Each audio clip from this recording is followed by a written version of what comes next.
Hello and welcome to Landy's Crypto Corner. Today is January 23rd, 2024, and we are staring at charts yet again.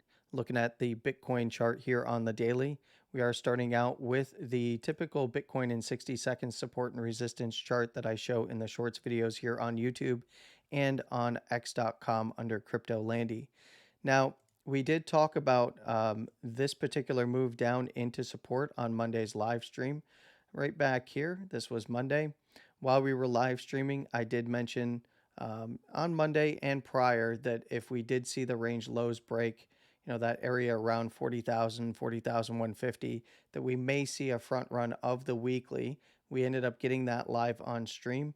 And then finally, we did come down and tag this weekly monthly zone. You see the wick coming in right there on the monthly in yesterday's price action. So we did get a nice buy out of that zone. And, it's nothing significant. Obviously, this is a downtrending structure. And unless Bitcoin can regain the weekly above at around 41.8, nothing really changes. That's where the opportunities build for the bulls. They could subsequently go for the weekly there at 43.2 and take out that wick high at 43.5 to 6. Above there, then we start looking for, targets up to around the $45,500 to $47,000 monthlies, maybe another swing of the highs up here. I would say if Bitcoin started closing any kind of dailies back above 45 to 47, I would be looking for the highs to get ran again at around $49,000 to $50,000, maybe an even deeper run into the mid $50,000 range. But as it stands right now, the real danger for people who are bullish in these markets is that this pops back up, fails somewhere in the range above and or at the range lows here, and then begins to distribute down further, breaking down from the monthly here at 38.5, hitting the weekly at 37.7. That's the next big area to look out for. Below there, I would still be looking at the next weekly down here at 36.2 to 3. And then, of course, below there, we have the monthly support over here that was retested, and that is at $35,000 with the weekly just below it at 34,750. I would give it some room if Bitcoin did start to break down from the weekly at 36,200. A little bit of price action in and around this area that swings below it. Not too concerning, to be quite honest, especially if you were listening during the longer term time frame analysis on Monday's live stream. Now, in this case, we did see the monthly tested as resistance as well as the weekly before moving through to the new highs of this run. And this is simply, a test of that resistance. And so far, in the lower term timeframes, it held as support. Now, if we go down to the lower term timeframes, we can take a look at that front run that we were talking about on Monday. So we had this area over here from Friday started to break down into the low $40,000 range, test, that $40,300 to $40,000. And then on Monday, we saw the big drawdown with this nice wick low coming in. That was our front run that we were talking about of the support down here at 39 to 38.5. Popped up a little bit, and then in yesterday's price action came down and finally completed a little bit of an accumulation, hit some of that demand, and then popped right up and out. Now, this is not an unexpected bounce. It's not an unexpected test of this prior resistance and historical close open on the monthly. So, none of this is concerning. I know a lot of people are very concerned for the long term, not really understanding where they're coming from. Maybe they're not familiar with these markets. Maybe they don't know that we're in an expansive phase in the monthly, something like that. I'm not really sure. If anything, if Bitcoin does break down from this monthly, I do think that we're looking at a longer form consolidation. Although that's not always the case with Bitcoin. Sometimes it likes to run down, hit that demand, and then run away from it before all those people who are looking for lower have a chance to switch their bias, and then they end up buying in higher. Now, in this case, I do have just the candles on. We're going to turn on the Bollinger Bands. I want you to note that the lower second standard deviation, let's go ahead and zoom in here, is now approaching that monthly. And as long as Bitcoin is trading below the lower first here, which is coming in at 40,800 or so, I would be looking at that lower second, continuing to get ran in and around that monthly zone. And if Bitcoin continues to trade and close candles below that lower first as it moves down on expansion here, I would be looking to the next big areas wherever the lower first begins to come in. So, for instance, if Bitcoin does close today's candle, or well, I'm going to be streaming before this actual candle closes, but closes Wednesday's candle below the lower first, and the lower second begins to move down into that weekly zone in the upper $37,000 area, $38,000 area. That would be a viable target to get ran. But if Bitcoin does reclaim that lower first standard deviation at that 40,800 level, then I would be looking right back to the weekly at 41.8 to $42,000. You can give it some room around the wicks here, just above that now resistance area. But if it can get above there, then I'm generally looking up to the basis somewhere around 43 to the weekly at 43.2. And a quick reminder, even if Bitcoin does take out the close open here at that 43 to 43.2 area by the weekly, it still needs to get above that swing high at around 43.5 to 6. If it can do that, then we start opening up those targets to the upper first around 45, to the monthly at 45.5. Above there, then of course we have that monthly at $47,000, to the upper second, slightly above it at 47.2. And if we do start to see Bitcoin trading up that way, then we do have the monthly swing high at 48,240, to the actual swing high of this move at around $49,000, to the upper third, which is coming in around 49,500.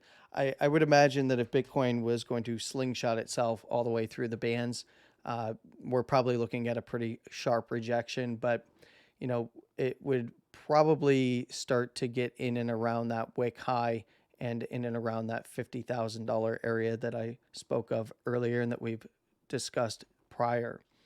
Now, when looking at BBWP, you can see here, as I try to adjust things on my keyboard here, sorry, we can see BBWP is under the moving average as denoted by the red box here. So it's a 74, and that is where BBWP is on the chart, and the SMA is at 82. So let's go ahead and get a visualization of that.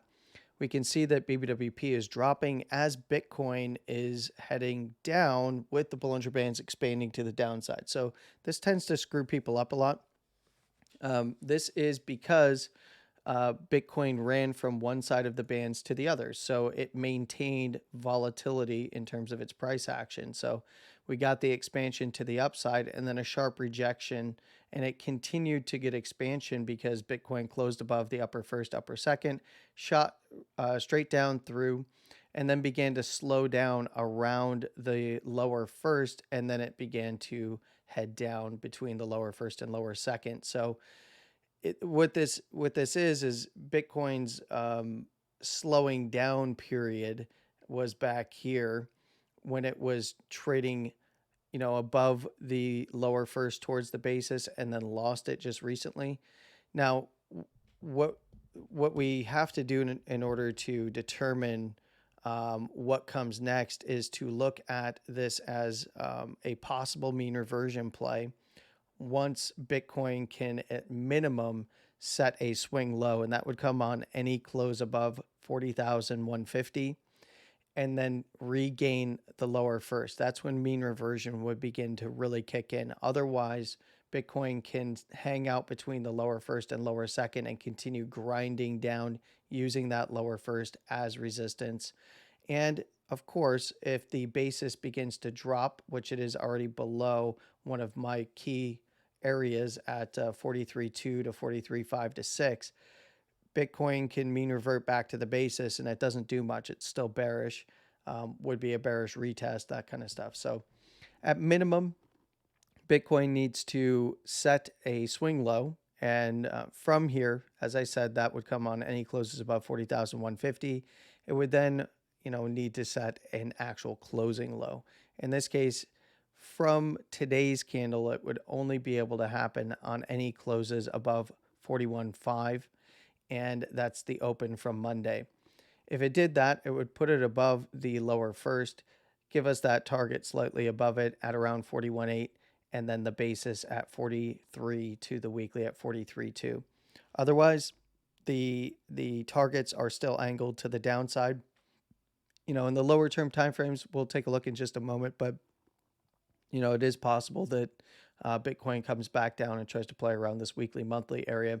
And like I said, if it loses it, you can see that below there, we have the weekly at 37.7, and then we have the lower third coming in down here at this weekly at 36.2 to 3.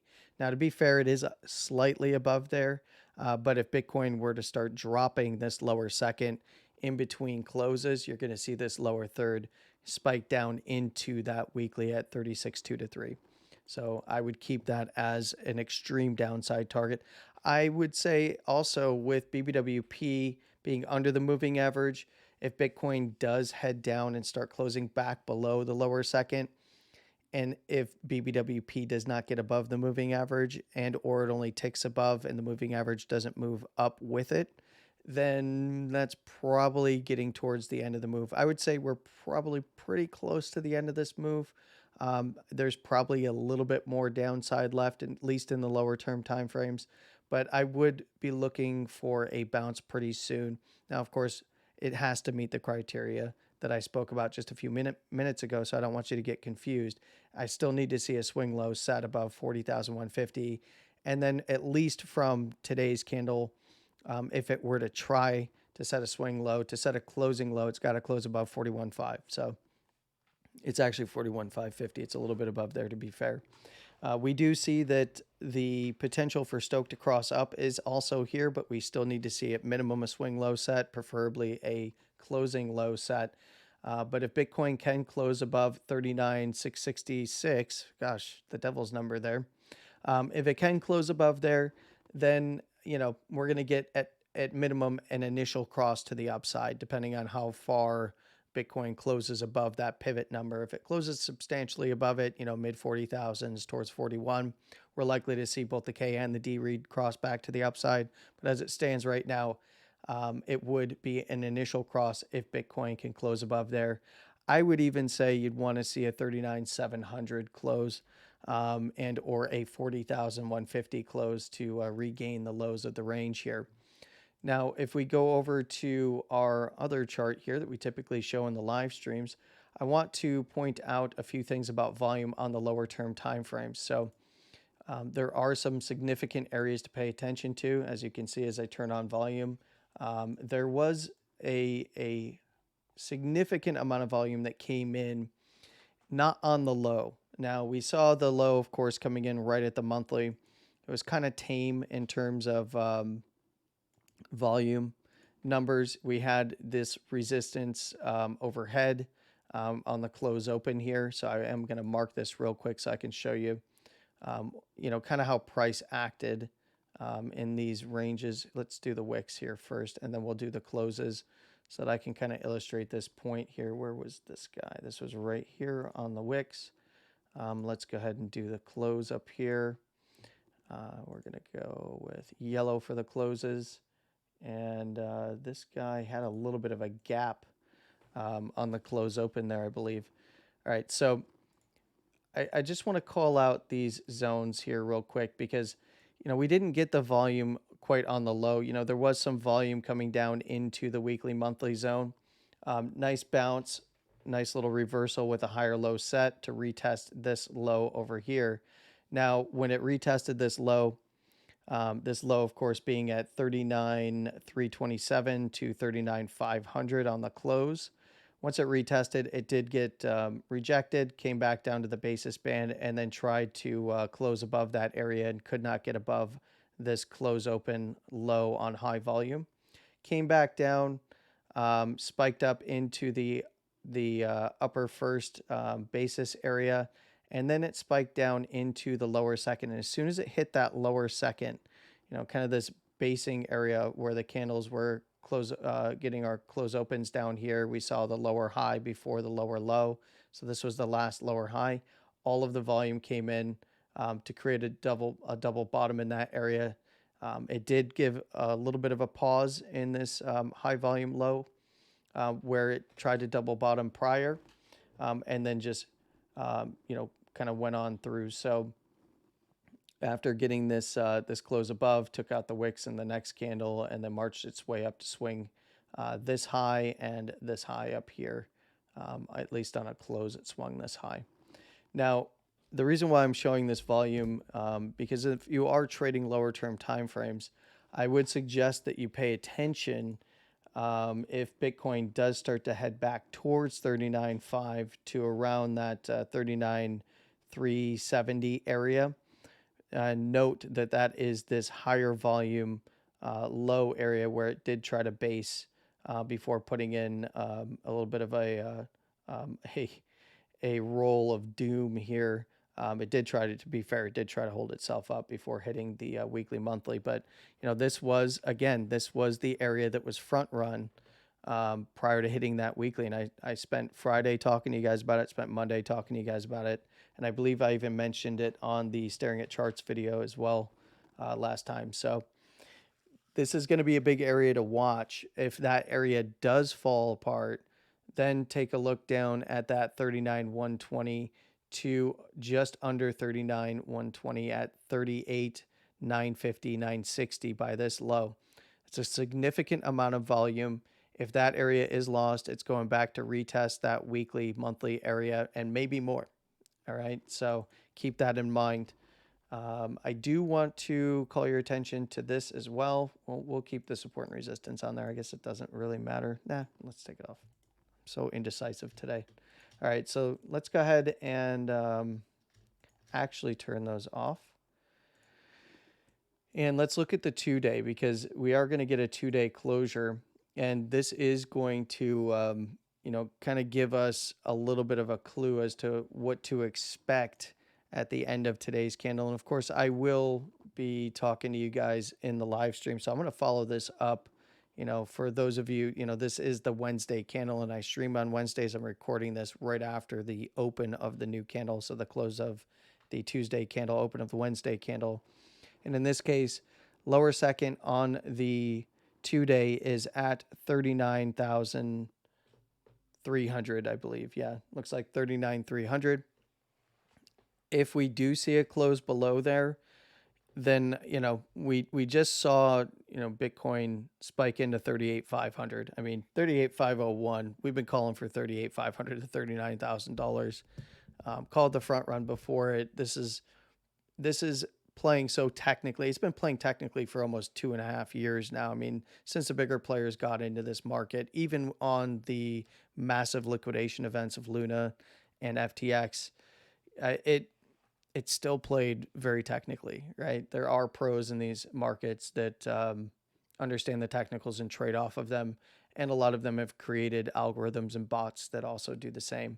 Doesn't mean they don't get banged around a lot, but there are pros here. I do want you to note that if we saw a lower second close, that would open up the close opens now right around this area. And where's that area? That's roughly around 37.7 at the weekly. So we see the 2 days has an order block right in there around 37.7. Low side of that order block is coming in at 37.5. If that area were to break down, of course, that order block lines up with this high that was put in at around 37.3.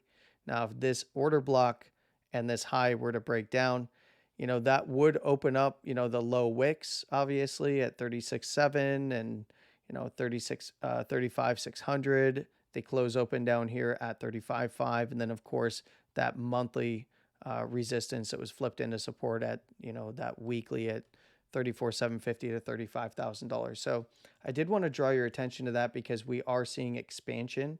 This would also move down and will also move down after close. So something to be aware of. It will make available some of those lower targets. I do suspect it's going to be somewhere around that weekly, monthly area, $38,000 to $39,000. I'm not looking at this as like getting aggressive expansion to the downside unless Bitcoin were to close this candle below it. Then we will see the lower second either keep up with the close open or it's going to chase it ever so slightly. Now, the big thing that I want to note here is that the Lower second and third area, just like the upper second and third areas, are going to be one of two things. They're either going to be um, reversal areas or continuation areas. So one of the main reasons that I brought this up is because we can see the pivot is at 40,325. That is going to drop significantly, most likely somewhere around where the lows are currently on the 2-day. But Bitcoin is coming in as support. And if Bitcoin, were to play down even further, it'd be on the primary supports for the close opens on the 2-day, in and around that weekly at 37,000. Doesn't mean it's going to get there, 37, 37.7, 36.2. But that's right into support. And knowing what we know about expansion and contraction and standard deviations, this is an area that is going to be fraught with fear for bears if it begins to aggressively bounce out of there. And you're going to see a lot of the leveraged players on the bearish side of the trade probably get taken out. If this begins to bounce right from here on the 2-day on the lower second, and of course, same criteria. Well, it's a little bit different actually. It's 40,260. If we see a close above there, then we have the swing low in, and we're only waiting for the closing low, and that's coming in a little bit higher at another devil's number at 41,666.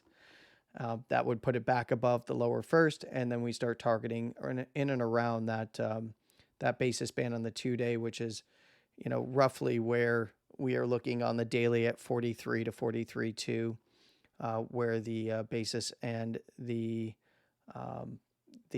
weekly resistance is. If it gets above there, it's playing back to the upper first, somewhere around 44,800 to 45K.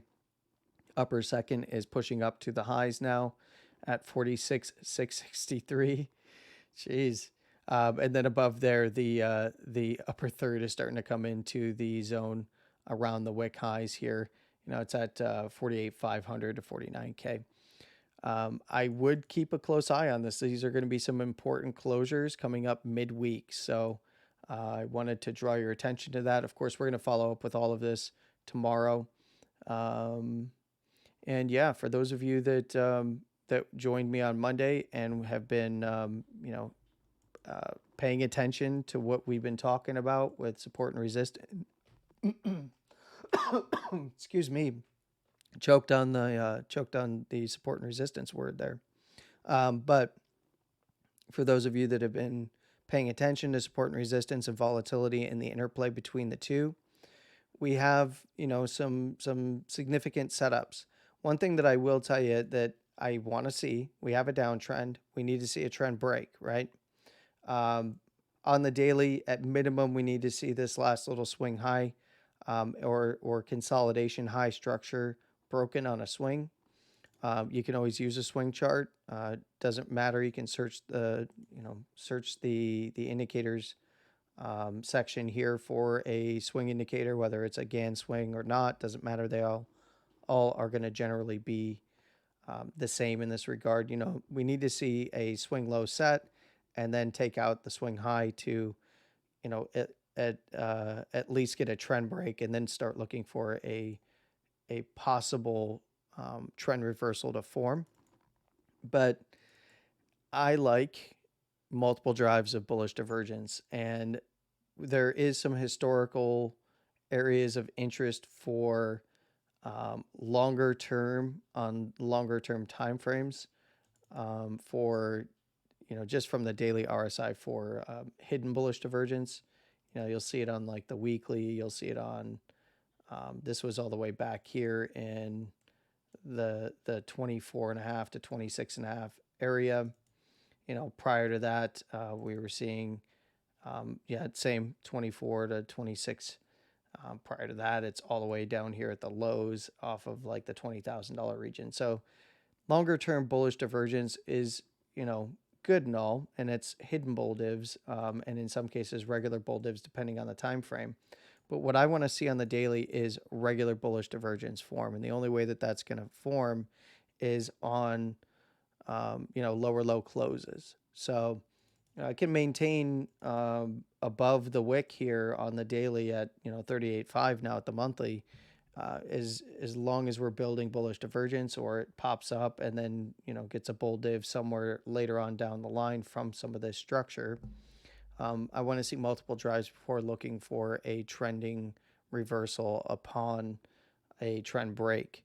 So as it stands right now, I'm looking for mean reversion essentially, and then we'll take it one step at a time from there. Now, mean reversion has not yet begun, but you can see how the setup is beginning to present itself. So have some patience. Don't get scared out of these markets. This is the most fun time to be in the markets, is when price is moving and testing areas of support and resistance. So I'm going to leave you with that. You have a wonderful morning, afternoon, and evening, no matter where you are in the world. Please trade safe. And of course, as always, stay safe. With all of that being said, Landy out.